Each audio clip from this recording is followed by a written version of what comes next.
BJP और दूसरी तरफ अंबेडकर जी, जगत चौधरी जी, महात्मा गांधी, जगलाल चौधरी जी, जगलाल चौधरी जी, तो यह विचारधारा की लड़ाई चल रही है। कुछ दिन पहले मैंने अपने भाषण में कहा कि हम अंबेडकर जी की बात करते हैं, जगलाल चौधरी जी की बात करते हैं, मगर जो ये बोलते थे, जो ये करते थे, इनके जो आइडियाज थे वो कहां से आए थे?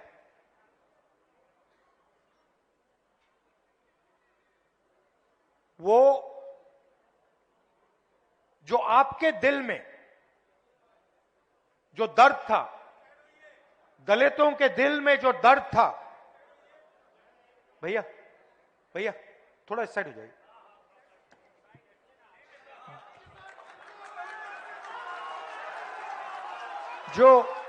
जो दलितों के दिल में जो दर्द था, जो दुख था, जो उनके साथ हजारों सालों के लिए किया जा रहा था, वो आवाज अंबेडकर जी और जगलाल चौधरी जी के मुंह से निकलती थी। मतलब जो आपके दिल में था, जो आपके समाज के दिल में था, वो अंबेडकर जी और जगलाल चौधरी जी बोलते थे।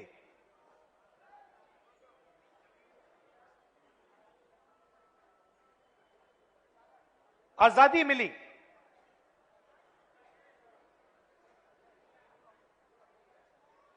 बहुत कुछ हुआ, मगर मैं आपसे सवाल पूछना चाहता हूं, आज हिंदुस्तान का जो पावर स्ट्रक्चर है, जो इंस्टीट्यूशंस हैं, संस्थाएं हैं, चाहे वो शिक्षा का सिस्टम हो, स्वास्थ्य का सिस्टम हो, कॉर्पोरेट इंडिया हो, बिजनेस सिस्टम हो, जुडिशरी हो, इसमें आपकी भागीदारी कितनी है? लोग रिप्रेजेंटेशन की बात करते हैं, लोग कहते हैं कि हां, दलितों को रिप्रेजेंटेशन मिला, और यह सही है, रिप्रेजेंटेशन मिला, मगर पार्टिसिपेशन के बिना, पावर स्ट्रक्चर में शामिल होने के बिना रिप्रेजेंटेशन का कोई मतलब ही नहीं। मैंने आपको यहां स्टेज में बैठा दिया, 5 लोगों को यहां स्टेज में बैठा दिया, और फिर निर्णय पीछे से लिए जा रहे हैं, तो आपको स्टेज पे बैठाने का कोई मतलब ही नहीं है।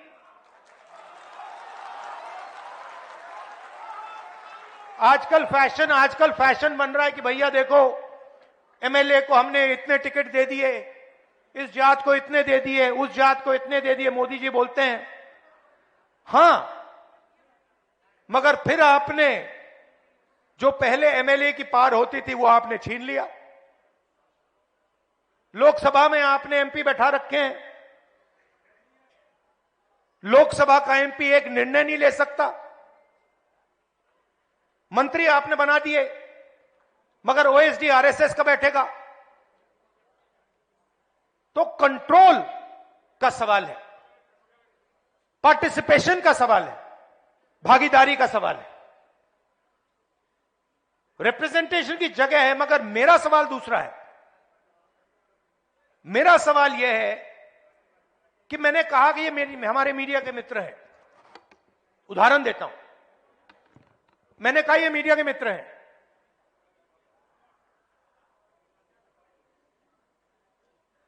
इनकी बड़ी बड़ी कंपनियां हैं, इनको हर स्टेट की सरकार एडवर्टाइजमेंट का पैसा देता है। हर स्टेट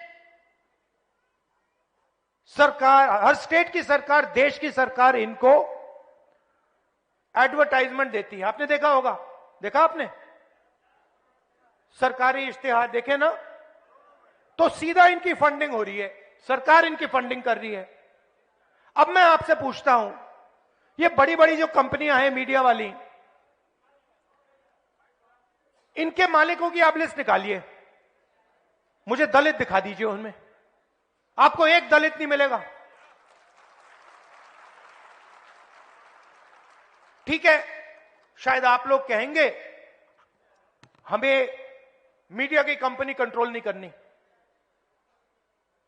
फिर मैं अगला सवाल पूछता हूं, ठीक है, सीनियर मैनेजमेंट की लिस्ट निकाल दीजिए, बड़े बड़े एंकर्स की लिस्ट निकाल दीजिए, बड़े बड़े एडिटर्स की लिस्ट निकाल दीजिए, मुझे दलित नाम दिखा दो उसमें। नैरेटिव ये बना रहे, 15% आपकी आबादी है, 16% आबादी है आपकी, मीडिया में मैंने आपके मुद्दे कभी देखे ही नहीं है।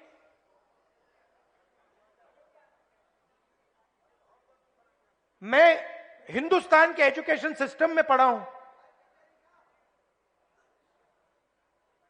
दलितों के बारे में हिस्ट्री की किताब में मैंने 2-3 लाइन पढ़ी थी। क्या आपकी हिस्ट्री नहीं है क्या? 2 लाइन हिस्ट्री की किताब में, 2 लाइन थी, दलित और अनटचेबिलिटी। 2 लाइन से आपका दर्द मिट जाएगा क्या? मैं आपको एक कहानी बताता हूं, बहुत सुंदर कहानी बताता हूं आपको, आप हैरान हो जाओगे। आजकल स्टूडेंट्स जाते हैं, अमेरिका जाते हैं ना, पढ़ने जाते हैं, अमेरिका के बड़े बड़े कॉलेजेस हैं, तो अमेरिका में एक कॉलेज का एंट्रेंस एग्जामिनेशन होता है, एसएटी एग्जामिनेशन। नाम सुना आपने? सुना है? एसएटी एग्जाम है, वो अमेरिका का यूनिवर्सिटी का एंट्रेंस का एग्जाम होता है। जब वो पहले एग्जाम बनाया गया और स्टूडेंट्स ने लिया, तो जो गोरे स्टूडेंट्स थे उनका परफॉर्मेंस बहुत अच्छा था, और जो अफ्रीकन अमेरिकन थे उनका परफॉर्मेंस बिल्कुल बेकार था। मैं बहुत गहरी बात बोल रहा हूं, इसको अच्छी तरह सुनिए। तो जब नया एग्जाम आया,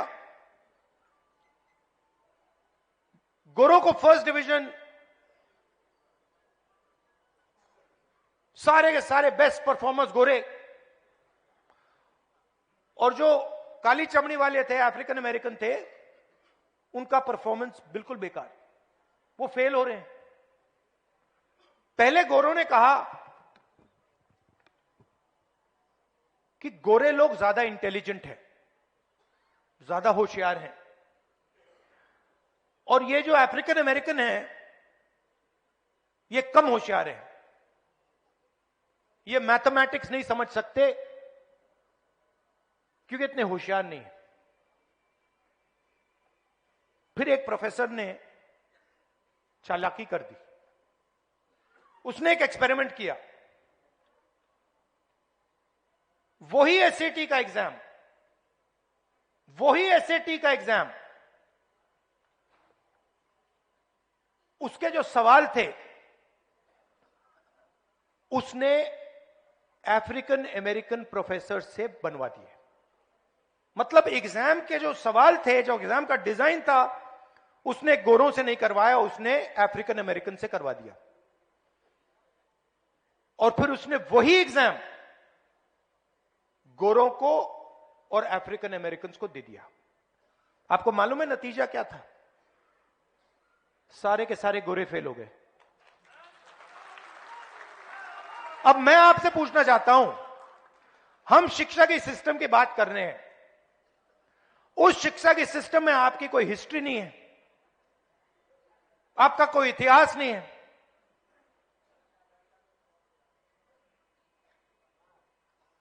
क्या दलित प्रोफेसर्स एग्जाम लिख रहे हैं हिंदुस्तान में?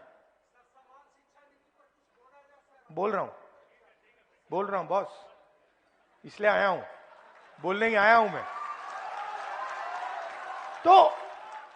तो आपकी ना मीडिया में भागीदारी, कॉर्पोरेट इंडिया की बात करता हूं, 16 लाख करोड़ रुपया नरेंद्र मोदी जी ने हिंदुस्तान के 25 सबसे अमीर लोगों का कर्जा माफ किया है। 16 लाख करोड़ रुपया, उनकी लिस्ट निकालिए। 25 लोग हैं, अदानी, अंबानी, ये लोग। जीएसटी का 16 लाख करोड़ रुपया कर्जा माफ किया है। आपका पैसा है, दलितों का पैसा है, पिछड़ों का है, आदिवासियों का है। मगर अगर आप लिस्ट निकालेंगे, उसमें एक दलित नाम नहीं है, एक पिछड़ा नाम नहीं है, एक आदिवासी नाम नहीं है। कॉर्पोरेट इंडिया की लिस्ट निकालिए, 200 सबसे बड़ी कंपनियां, उनके मालिकों की लिस्ट निकालिए, मुझे दिखा दो, दलित नाम दिखा दो उस लिस्ट में, आपको एक नहीं मिलेगा। कॉर्पोरेट इंडिया की सीनियर मैनेजमेंट की लिस्ट निकालो, उसमें एक दलित, एक पिछड़े का नाम दिखा दो, एक आदिवासी का नाम दिखा दो, नहीं मिलेगा। आप जीएसटी देते हो, ये आप जो शर्ट पहने हैं, जितनी जीएसटी आपने इस शर्ट के लिए दी है, अगर अदानी इसी शर्ट को खरीदता उतनी ही जीएसटी वो देता। गलतफहमी में मत रहिए, अरबपति जीएसटी नहीं देते हैं, हिंदुस्तान के मजदूर, हिंदुस्तान के किसान, हिंदुस्तान के गरीब लोग जीएसटी देते हैं। आप पैसा देते हो, आपके जेब से जाता है, सीधा उनके जेब में जाता है। 200 बड़ी, सबसे बड़ी कंपनियों के मालिकों में एक ओबीसी नहीं है, एक दलित नहीं है, एक आदिवासी नहीं है। तो हो क्या रहा है? पूरा का पूरा पैसा आपके जेब से ट्रांसफर हो रहा है, दलितों के जेब से, आदिवासियों के, और आप सबसे गरीब हो। दलित, आदिवासी, पिछड़ों के जेब से ट्रांसफर हो रहा है और इनके जेब में जा रहा है। 90 लोग हिंदुस्तान का बजट डिसाइड करते हैं, आईएएस अफसर हैं। भागीदारी की बात होती है, मोदी जी कहते हैं ओबीसी वर्ग की बात करते रहते हैं। बजट का हर पैसा, हर रुपया 90 लोग बांटते हैं। मैंने इनकी लिस्ट निकाली, नाम देखे, नाम पढ़े, 90 में से 3 दलित हैं। आपकी आबादी 15%, 16%, और 90 में से 3 अफसर आपके। और जो 3 अफसर हैं, ये अच्छी तरह सुनिए, जो 3 अफसर हैं उनको छोटे छोटे डिपार्टमेंट दे रखे हैं। और अगर हिंदुस्तान की सरकार 100 रुपए खर्च करती है बजट में, तो दलित अफसर 1 रुपये का निर्णय लेते हैं। 100 रुपए का नोट निकालिए, अगर 100 रुपए हिंदुस्तान की सरकार बजट में बांटती है, दूसरे हाथ में 1 रुपए का सिक्का पकड़िए, 1 रुपए की भागीदारी है आपकी। मैं बता रहा हूं बदलाव कैसे होगा, इसलिए मैं यहां आया हूं। 50% आबादी पिछड़े वर्ग की है, 3 अफसर उनके, 3 आपके, 3 उनके। 100 रुपए में से 5 सिक्के उनको पकड़ा दो। 100 रुपए में से 1 रुपए का सिक्का आपको और 5 सिक्के उनको। और आदिवासियों की आबादी 9%, उनको 1 रुपया भी मत दो, उनको फेंक के ऐसे 10 पैसे दो। मतलब सब मिलाकर, दलित, आदिवासी, पिछड़ा वर्ग सब मिलाकर हिंदुस्तान में आपकी भागीदारी 100 रुपए में से 6 रुपए 10 पैसे।